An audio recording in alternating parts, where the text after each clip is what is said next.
Hello everyone, I'm Chris. I'm the sales representative at Senieer. This is our frequently asked questions known as FAQ. The first question here is, what is PI and when does it need to initiate?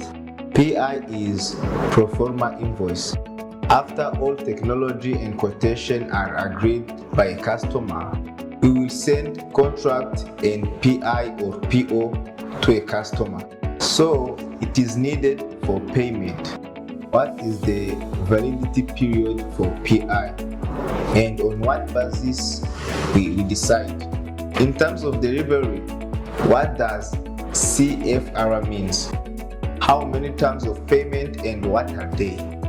PI doesn't need the validity period based on the contract and the quotation.